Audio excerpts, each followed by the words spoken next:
Hello everybody and welcome back to the Brightworks and another match of Beyond All Reason. Today we've got a match for you that was played recently by a couple of medium skill players on the map that I totally didn't forget the name of. Tropical Assault, there you go, Tropical Assault version 3.0. It's a pretty fun one. It reminds me a whole lot of Tactical Assault? No, what is that map called? Oh gosh, Failed Negotiations, that's what it's called. Reminds me a lot of Failed Negotiations. I can't remember which of these maps came out first, but they definitely seem to sort of have the same idea here. Now, spawning as the blue team leader in the backline is a Cortex commander, Twitterbird, hailing from the Americas. Actually, the entire American team showing up to play here, apparently. Gonna be hailing with 26 true skill and a silver tail to the chevron counts as well. I just recently got my chevrons upgraded to the silver chevrons recently, so I'm pretty stoked about that. I've been bragging about that all over the place. But anyway, all the way on the other side of the map, indeed with silver chevrons and hailing from the great land of Canada, goes by the name of Zaidka. I wanted to clarify that. Did you know it's pronounced Canada? One person, a single person, thought I didn't actually know how to say Canada, so I figured I'd clarify that at this point. I don't know much, but I know that much. Zaidka here, going to be playing as Cortex on the front line and going into a little bit of a bot lab. I'm pretty stoked to see it. Now, one of the interesting things about this map, obviously, is that there's water all over the place. It's flooded. It's a whole bunch of archipelagos right in the middle of the map, which is pretty fun to contest. It does mean that bots and vehicles and the like are going to have a little bit of a harder time pushing into all these. That water slows those bots down ever so slightly. And of course, it means that any Navy units are going to be able to actually contribute to the fight in the middle of the map. That's a rarity. That's not something we see all too often, aside from, well, maybe once you get to T2 with Supremismus, that sort of a thing. But anyways, I'm excited to see how the navies can contribute here. I feel like there's a really potent build order here that relies on basically making a frontline army out of navy, right? Instead of basically foregoing this laboratory and building a navy instead. Maybe you could do it over here where order has spawned. Yeah, I could see you going for a navy off this little coast right here and then playing the front line still, but just playing it from this coast kind of around in this direction. I could see that working out really, really nicely. Those naval units are extremely valuable, especially against any bots or even vehicles. They're very cost effective. They put out a huge amount of damage. They are very metal intensive, so that's something to be aware of. But for the early game, you basically cannot beat the trade of a T1 Navy against any other T1 unit composition. Sicey, yeah, Sicey. We'll go with Sicey here. The yellow commander stepping forward right next to WKKM, the brown team player. Going to be, yeah, trying to keep pace with the red team leader. Bit of a tricky one here. How far do you move the commander? Once your commander is submerged, it cannot fire its D-gun. I'm not sure. I don't think the depth here is sufficient to nullify the commander D-gun. It might be, though. We'll see here in a second as Zaidka plunges into the deep right now. No, that commander can definitely D-gun. Okay, wonderful. Now that is a risk, certainly, a risk that you don't normally run up against, but if you just so happen to get your frigates or even your destroyers D-gun, that's a tremendous waste of metal. Certainly not going to be comfortable for any of these players. What's tidal speed like? Ooh, tidal and wind are both phenomenal on this map. Up to 20 wind speed and 20 tidal speed as well. 20 tidal speed is not the best tidal speed, but it's good enough to definitely justify tidal generators. Good enough, I might even say, to justify land players going for tidal generators, maybe making some amphibious constructors, or just buying a naval constructor off of the backline, frontline naval players right here in order to just build a whole bunch of tidal generators. You can see that right here. I know I'm cutting from the action on the fronts right now, but I just wanted to showcase exactly what I'm talking about. Langstor B going for a whole bunch of those tidal generators, and I think that's exactly the right idea. Now, what did we miss on the front line? Well, mostly just incisors being D-gunned down and blasting apart a couple of blitzes over here. The Parn Star, being very careful when I pronounce that name, stepping into the LLT fire. Oh no, shaving off a cool 20% of that commander's HP, giving that LLT tons and tons of experience, up to silver bars at this point, blasting away at whatever it can here. But the Shell Shockers and the Lashers are out, which means effectively the age of the LLT has fallen. Oh, and Sizer's not able to fire. Oh no. Oh, okay, well, Pawn's not able to fire back. All right, that's a strange interaction. So yeah, I guess in the deepest part of the water there, pawns and incisors and basically anything else that's going to be having to fire away there is going to have trouble. One of those interesting interactions right now. It's also interesting because this entire lane is traversable. So this basically entire white line, everything there and back to each team is going to be traversable. So there's a lot of opportunities for run bys, but there's not a great opportunities for static defense. But one option that is always available is the depth charge launcher, the torpedo launcher. It calls itself. It's a depth charge launcher. We all know it is. We all see what it shoots. The depth charge launcher here, the jellyfish for Cortex, and I believe it's called the anemone for Armada. Very, very powerful static defense on this sort of terrain where it can fire out into the seas and against these units right here, where they quite traditionally aren't going to have very much of an opportunity to fire back. Here's those medium tanks, though, taking advantage of this opportunity path over on the left-hand side, trying to get some damage. They're going to be willing to trade themselves out for the Rocketeers. I think that's probably a fair enough trade, at the very least denying any sort of LLT harassment, and it's not like these grunts are going to blast these down any day soon. In fact, not at all. Medium tanks, man, they are sturdy. Tons and tons of HP, tons of grunts going down right here. Definitely not the trade that Zyko was hoping for. Aggravators now out on the front line. Going to be the solution that we're calling for in order to shut down LLTs, of course, but also any of those pesky, for instance, Pounders for the Cortex team, Janices as well for anybody playing Armada. The aggravators are essentially the solution to those long-range, or short-range heavy hitters. Chaz 706 maintaining these medium tanks with some on-site repairs right here. This is a tricky one. This is one of those matches that you don't see all too often, one of those maps, pardon me, that you don't see all too often, that you really can only get experience from playing because it's so obtuse. This is a tremendous Navy for the red team going up against essentially just scouting units right here for Carbon Weave, the cyan blue team player over on the right-hand side. We need way more production right here. Oh no, yeah, 2C. At the very least, we recognize that we are up against 2 versus 1. Not that it mattered, though. Even this maroon Navy right here, 1,500 metal out on the seas versus just 720, could easily crush through all this. With proper scouting right here, this is going to be a stomp, and we need more frigates on the field. Yeah, Carbon Weave going very heavily into the... Well, not very heavily, I shouldn't say that. He's gone into a destroyer first, but that means that we don't have any frigates on the line. It means that these units have to trade really, really carefully if we're going to want to maintain this. Submarine also blasting apart metal extractors, and that sucks. That 2.4 metal extractor is very valuable to keep up and online, especially as a Navy player. You need every single ounce of metal that you can possibly spare. Losing even a single metal extractor can be tremendously costly right here as we go into this 2 versus 1 battle. Looks like Chaz has pulled the trigger here, sent the medium tanks forward. Those brutes are going to be trying to collide with whatever they can. Sicey is going to detect them and degun them. Oh. There we go, beautiful D-guns right there, carving apart those brutish tanks. Well, the one that got away, I suppose. That purple tank gonna go on a tear. We've got quite a forest of LLTs here, though. Okay, pops that LLT over there, though. That's inconvenient. Yeah, Sicey gonna have to rebuild all these. I hope that we rebuild both of these. Once you lose those metal extractors, once mexes go down on the front line, it basically turns into a whoever can conveniently rebuild them sort of a thing. One thing I am noticing, though, we do have a little bit of a continued run by over here, by the way. A couple more medium tanks sneaking in from right here instead of Chaz. One of those things is that when you lose mexes to run-bys or front lines or whatever like that, the most important thing is that you get them back up and online as quick as possible, not so much who you give them to. Obviously, best practice is going to be to hand them over to whatever teammate had them beforehand, but more importantly than not is just mitigating the damage by getting that metal extractor, cranking out resources as quickly as possible. So that's what Sicey is doing here, building these mexes, and that's why I wouldn't mind seeing this mex over here taken as well. Just so we have that extra metal going back to the red team in some form or another. You can always give units, but you can't give units that don't exist. Big old medium tank balls, but man, the Shell Shocker Janus medium tank composition, it's basically everything in the Armada T1 vehicle lab, but it does put together quite a strong foot right now. The green team player, the green player on the blue team, going to be holding this line very, very tightly, latching onto it, and trying to extract as much resource from it as possible. Using it to go for that T2 economy right here, lovely stuff. Meanwhile, red team leader does go down right now. That's going to be a beautiful pickoff right here, removing a whole lot of the pressure, and those frigates are going to go on a rampage. There's a bunch of thugs slowly waddling forward, but here you go. You can see just how effective those frigates are. My goodness. Those thugs never stood a chance. Really, it's a range thing. These frigates have just enough range to see and outrange the thugs here without really giving them a great opportunity to fire back. It means that they can just obliterate these thugs for essentially free.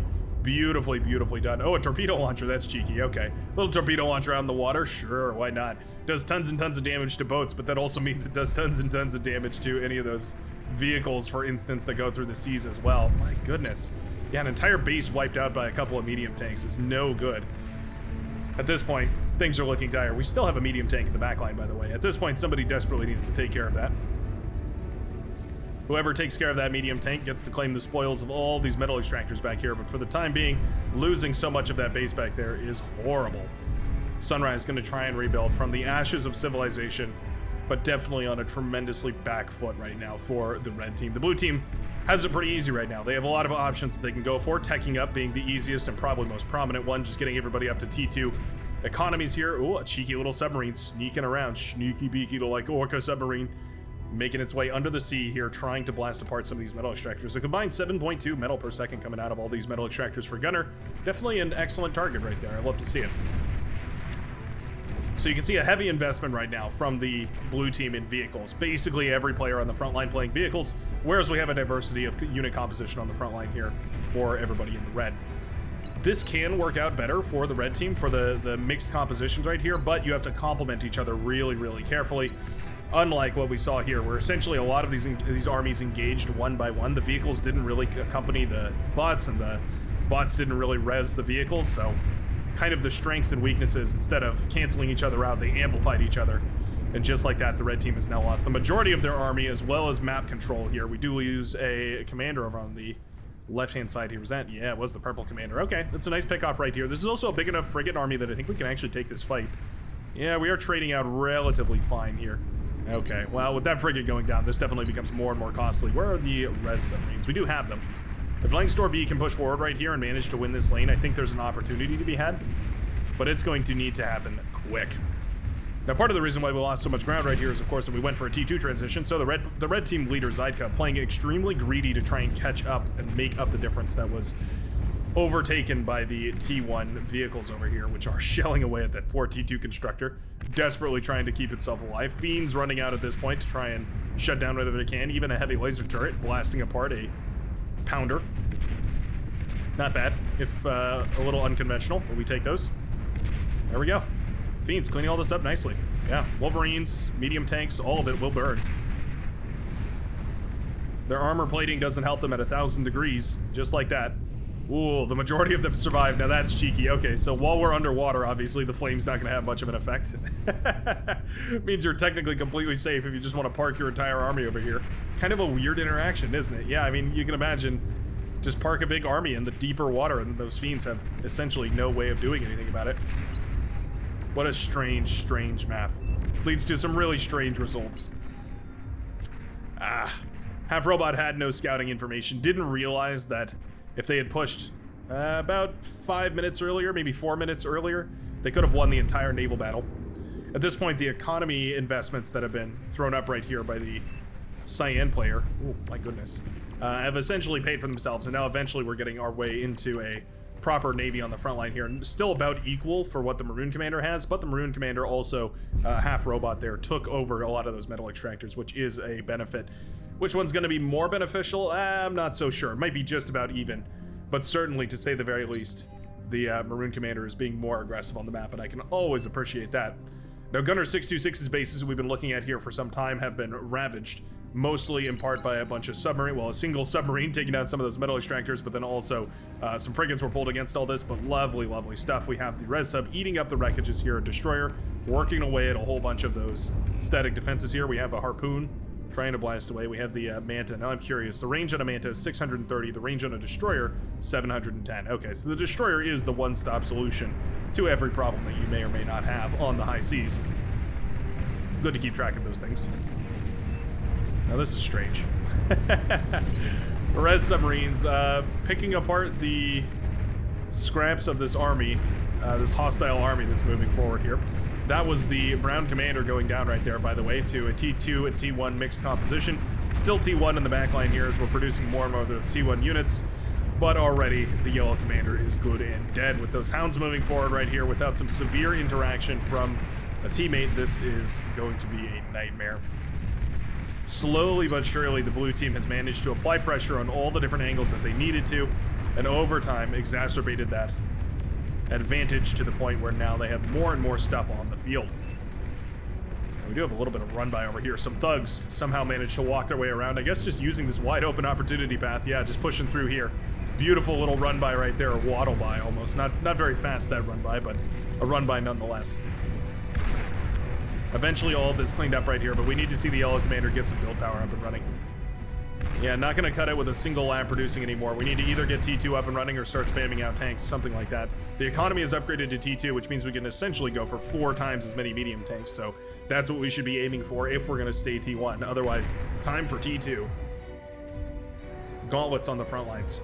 Always hesitant when I see gauntlets, basically for this reason. The Arbiter, the perfect counter to the gauntlet. Now, I'm a little bit bummed to see that we don't have any pinpointers thrown up yet. Obviously a little bit expensive, those pinpointers, so you do have to be kind of careful about how and when you use those. Res Sub's doing a great job picking up this Navy over here. Lovely, lovely stuff. This is what Navy is all about, by the way, is just controlling these wreckage fields. Making sure that once you take a fight, you have enough to defend the wreckage field afterwards. And then you can use that wreckage field to build your Navy back up to full capacity. Weird, weird interaction. Not the same as the way that it goes for land, at least not most of the time. We're still flooding T1, my goodness. At least we're producing. Spending your metal is often hard once you get that T2 transition, but at the very least, the Brown Commander WKKM is spending all the metal, and there is certainly something to be said for how effective that can be. Sumos on the great waddle forward, there they go. Making their way across the map slowly, very, very slowly, but surely. We do have some rocket trucks firing away over here as well. Quite good against Sumos because of how slow they are. Not unimaginable to foresee Sumos getting blasted apart by a couple of rockets. Not the fastest pickle in the cookie jar. And there they go. Completely wiping out the middle of the map. All right, lovely stuff. The right application of the right amount of force in the right spot at the right time, and you can manage to completely turn a game around. And I think that's exactly what we're seeing right here. The blue team's still maintaining their lead with a little bit of reclaim here and there, but eventually that is going to fall down here as more and more of these metal extractors do begin to wean off. No air player right now for the red team. Yikes. I think that's probably where Shadowfire Lamb should have been investing, instead putting a bunch of units on the front line. And these Arbiters have been extremely useful, but maybe it's time that we start seeing a transition towards air because these gunships are destroying. Beautifully done. These Wasp gunships have a little bit of AoE, makes them perfect for big, for instance, clumped up groups of T1 units, shredding apart all of these poor thugs, aggravators, you name it. They'll blast them apart to smithereens in just a mere moment. We do have some amphibious anti-air crawling, well, more like hobbling, really, their way across the map right here. The Trasher, probably one of the cutest units in the game, I have to say. Doing an excellent job. Sumo's actually getting a kill over here. All right. I don't hate it. Yeah, Seafoam Green Commander right there. Right. Falls down right there. One of the two brothers does fall down. Not the end of the world, obviously, to lose your commander at this stage of the game. Pretty much expected as soon as those T2 hit the field that commanders are going to start getting traded out, at the very least, a whole lot more efficiently. But it's never comfortable because it does leave you susceptible, for instance, to run-bys and that sort of a thing that can be really, really tricky to maintain control over. Okay. I was wondering what we're going for over on this side. So we've actually jumped all the way up to a T2 lab over on the right-hand side for Carbon Weave. Gonna be hoping that the T2 investment can be efficient enough to make up for the essentially lack of an army right now. If half robots scouted this, they would absolutely be marching forward with their navies, full throttle, full speed ahead, all power to rear thrusters, marching directly into the base right here, but no scouting there is. And so for the time being, we have a whole lot of Navy, thousands and thousands of metal worth of Navy, 10,000, for instance, metal worth of Navy, and absolutely zero use for it. A pity, to say the very least. Left-hand side is also invested in T2. Wow, okay. The red team has been very aggressive in the middle of the map. The aggression has sort of died off on the sides, though. I would like to see a little bit more. Obviously, it's a tremendous risk. If you lose all your units and then suddenly get snowballed out of Navy, you do stand to lose quite a lot. But I think the lack of scouting right here has really doomed the Navy players for the red team because they've just been investing kind of blindly when realistically they could have gone and won their fight and made their investments so much more worthwhile. Every single penny they would have put into T2, they could have put into T2 economy instead. And then, of course, that amplifies itself over time. Big old Sheldon Ball mixed in with these Arbiters here, trying to fire away at whatever they can. The Arbiters, if microed properly, do have the potential to blast these tanks to high heavens. Those Arbiter missiles, very powerful, very slow. At the very least, the second Tsar goes down here. We do have a Razorback on the front line, by the way. We've jumped all the way up to T3 here for Tim Hooligan, who's just been working on it in the backlines here for a good long while. You can see a couple of Rattlesnakes to defend against the coast here, but now we are on 2 Fusion, 1 Aphis economy, pumping out those Razorbacks and sending them to the fronts. Little bombing run coming over here, just kicking the player while he's down. Sicey has been bombed, obliterated, tank rushed, you name it, they felt it. And here come the bombers, ready to deliver heavy impulse ordnance directly to the base of the red commander. Or try to at the very least. SAM turrets are up. Trying to shoot down whatever they can. Don't mind the SAM turrets. They are bomb resistant, so at the very least they'll survive whatever the blue player has to throw at them here. Fusion reactors, however, sort of the opposite of bomb resistant. Bomb weak. Gunships tearing apart the base right here for the orange commander as well. Beautiful little air pulse, sneaking into the base right when the opportunity arose. And just like that, tons and tons and tons of energy sunken for the red team here. Tons of Manticore going down right there as well. That's an expensive loss. Manticore, a very, very expensive solution to a otherwise very cheap problem to solve. Essentially, you have to pay an extreme premium to put that anti-air out on the field, where realistically fighters would be much more inexpensive. Kind of the purpose-built tool versus the general tool, and you pay a steep price for that. Razorbacks go down to the Sheldon over here. There's Mauser firing away as well. If you thought Sheldon balls were tough, wait till you hear about the Mauser balls. And as soon as those words escape my lips, I'm thinking twice about them. But anyway, caught in the middle of a whole bunch of different balls. The Razorback will fall right here. Didn't mean to make that rhyme, but I guess it did, so it's true. The passivity in Navy is starting to bug me at this point. I don't mind it from the blue team because they have to play they have to play greedily in order to make up the difference of losing over and over on the naval fights. But the red team should be pushing forward right now and claiming the victory. This is nice. We do have a paladin marching forward, so at the very least we're trying to use these very efficient naval units to do something. However, paladin meets bull. Bull 1, paladin 0. Very, very nicely done. Green commander in a little bit of trouble here. Some missile ships start firing away. Not the end of the world by any means, but you know, uncomfortable, certainly. About 1.5% or so each time that one of those missile boats fires. On the commander, that is. Again, not devastating, not the end of the world, nothing tremendous, but annoying, certainly. Battleship is out. The Despot, truly the king of the sea. You may say that the capital ships are the king of the sea. I humbly disagree. I think the capital ships are the big queens of the sea. The Despot, the humble Despot, is certainly the king.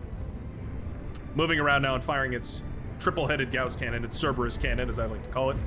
Firing away. That's a Cortex classic, by the way, the Cerberus cannon. That's their patented design. Firing 3 bursts at a time. And doing an extremely effective job of obliterating whatever it happens to encounter with it. Supremely high damage per second coming out of that cannon, so you have to be very careful when you're engaging one of those. Taking this fight over here is not particularly the worst, but the flanking damage right here from this Despot is enormous. Marauder run by. This is what the green player has been working on this entire game. This is what this whole amount of eco is built up to. Is this Marauder run by. This is the game ender right here. If we can manage to take out enough bases, this can cripple the economy permanently right here for the red team. They keep crawling back from the brink of death. Oh, nice D-gun right there from Sunrise. Singular. Single D-gun. There's the second one. Misses the target. A third fails as well, and that will be a commander going down, sending ripples of explosions through the brown commander's base, and the Marauder are not quite done yet. Continuing to stream across the face of this base that had been rebuilt from the ashes of civilization, blown to smithereens by medium tanks, and now followed up again by a whole bunch of Marauder. Streaming across the map and trying to shut down everything that the red team holds near and dear, and I think with that aggression, probably managing to do more than enough damage to shut off for good the red team's production, at least on the right-hand side. A little bit of build power still over here. We are working on E-converters despite having no fusion reactors. Always a tricky situation when you're in that position there. Marauder trading against Sheldon is obviously a fabulous trade. Though Sheldon become extremely difficult to deal with when they're in big snowballs like this, so anytime you get an opportunity to blow as many of those up as you can, you pretty much always want to take it. That's why I'm pretty sure that the lime green commander can't be too upset about losing those Marauders if they're trading out for Sheldon here. A couple of Shiva have actually pushed over in this direction. Despots, once again, gonna clean all this up. Beautifully done. Those heavy laser cannons actually putting in a lot of work over here. Going for the D-gun, unnecessarily though. Yeah, this is what I was talking about. The interactions of Navy to land are quite interesting, quite extreme, really. The Navy units capable of doing ungodly things to land units. And there we go. With the right-hand side crumbled, with the navies being advanced upon, with multiple players pumping out T3 at this point, the red team is forced to yield. Beautiful, beautiful match right here from the blue team, taking advantage of every opportunity that they could. They gave it their all, and with a little bit of a run by, oh, okay, well, Allison has some new voice lines for us, apparently. They managed to claim victory in today's game of Beyond All Reason. GG to everybody who played, and I sure hope you enjoyed. Don't forget to like and subscribe and all that good stuff, and I will see you in the very next game of Beyond All Reason. Peace out, everybody.